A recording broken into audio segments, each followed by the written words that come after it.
Sakykit, kokia dabartinė situacija bendrovėje Autrolis finansinė padėtis?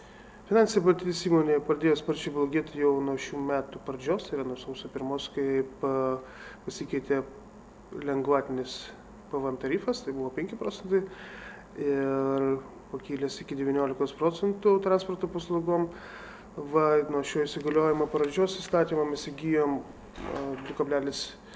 3,7 milijono per 8 mėnesius netgi ir planuojame apie 6 milijonus įgyti PVM papildomų mokesčių dėl šito atsiradusio skirtumo 14%.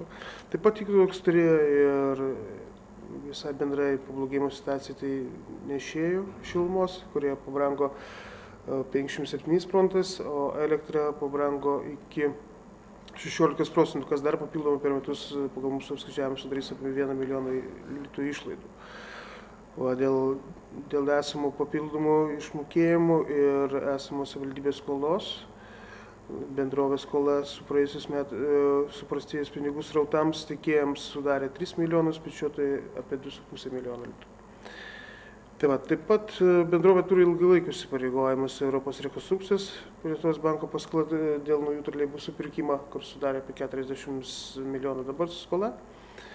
Ir bendrovė kiekvieną ketvirtį privalo sumokėti po 1,5 milijono, tai yra per 1 metus apie 6,2 milijono litų paskolos dalį ir palūkanas. Taip pat visas bendrovės turtas yra įkeistas minėtam bankui dėl šitos paskolos.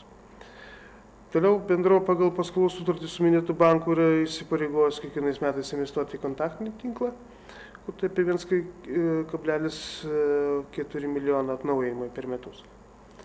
Tai sakykit, kodėl kilo vis dėlto konfliktas su vairuotojų profesinė sąjunga? Kadangi vertinus visus anksčiau minėtus ekonominius kriterijus, bendrovės administracija, bendrovės valdyba nusprendė kuo skubiau mažinti veiklos sąnaudas, tai yra išlaidas remontam, kanceliariniam prekiams, ūkiniam reikalams, statybos, naujom investicijom, kūrui. Aišku, tame tarpe ir atlyginimus bendrovės darbuotojams. Bendrovės darbuotojai skirius troleibusų vairuotojus, lyginant su 7 metais, 8 metų birželio 1 buvo padidintas 10%. Tuo tarpu troleibusų vairuotojų darbo užmokestis buvo padidintas per 7-8 metus net 67%. Dabartinis jų atlyginimas yra apie 2000 litų į rankas, plus dar jie gauna, kai niekas daugiau iš darbuotojų negauna priedus, 10% nuo parduotų bilietų sumos. Ir administracija gavus pritarimą buvo išleistas įsakymas dėl užmokesčio mažinimo nuo 15–30% visiems troleibusų vairuotojams, ne troleibusų vairuotojams, o troleibusų vairuotojams mažinama tik tai 12,29%. Taip pat buvo pravesta dėl atlyginimų mažinimo įmonės administracija pravedė 3 konsultacijas su profsąjungom, bet deja per visą šį laiką neįsakė ne vieno konkretaus logiško derybinio argumento. Kodėl jų nuomonė vairuotojų atlyginimai neturėtų mažėti? Bet to yra naudojami pigus populistiniai politiniai gąsdinimai. Kažkam tai naudinga, kažką domina kažkoks klipas ir taip toliau. Ką tai turi bendra su atlyginimų mažinimu? Profsąjunga kaltina įmonės žlugdymą net ir savivaldybė įmonių žlugdymu. Kaip galima sužlugdyti nuostolingą įmonę taupant ir mažinant sąnaudas? Įmonę galima sužlugdyti nebūtų taupoma. Todėl profsąjungos vadovybė ir yra tikrasis įmonės žlugdytojas mūsų manymu, nes piktybiškai atsisako ir trukdo taupyti. Dar daugiau ponas Balčaitis gąsdina, kad įmonė planuojama jungti su Kauno autobusais ir tai bus sužlugdyta. Esmė ta, kad įmonė planuojama jungti dėl to, kad būtų galima dar daugiau sutaupyti, ypač valdymo išlaidų. Tačiau kiekviena iš šių įmonių pirmiausia turi sugebėti kuo pigiau vežti Kauno keleivius. Ir trukdydamas ponas Balčaitis mažinti sąnaudas, pats tiesiog žlugdo įmonę, nes jos keleivių vežimų sąnaudos bus didesnės nei autobusų. Ir jei mes nieko nedarysim, tada dalį troleibusų darbo perims autobusai. Tai elementaru. Ir tikrai aš nesuprantu, kaip to nesupranta profsąjungos nariai. Negi jie patys visiškai nesugeba galvoti. Bet dėja, nesižvelgus ir vienašališkai interpretuotume LR darbo kodeksą dėl darbo užmokesčio mažinimo, iškėlė profsąjunga reikalavimus atsisakyti mažinti troleibusų vairuotojų algas bei panaikinti 9 metų 7 mėnesio 15 dieną įsakymus išleistus, nes kitu atveju bus skelbiamas streikas. Įsakymai dėl mažinimo atlyginimų turėjo būti. Ši situacija darbdavys yra bejėgis, nes neturi realios galimybės nemažinti darbo užmokesčio.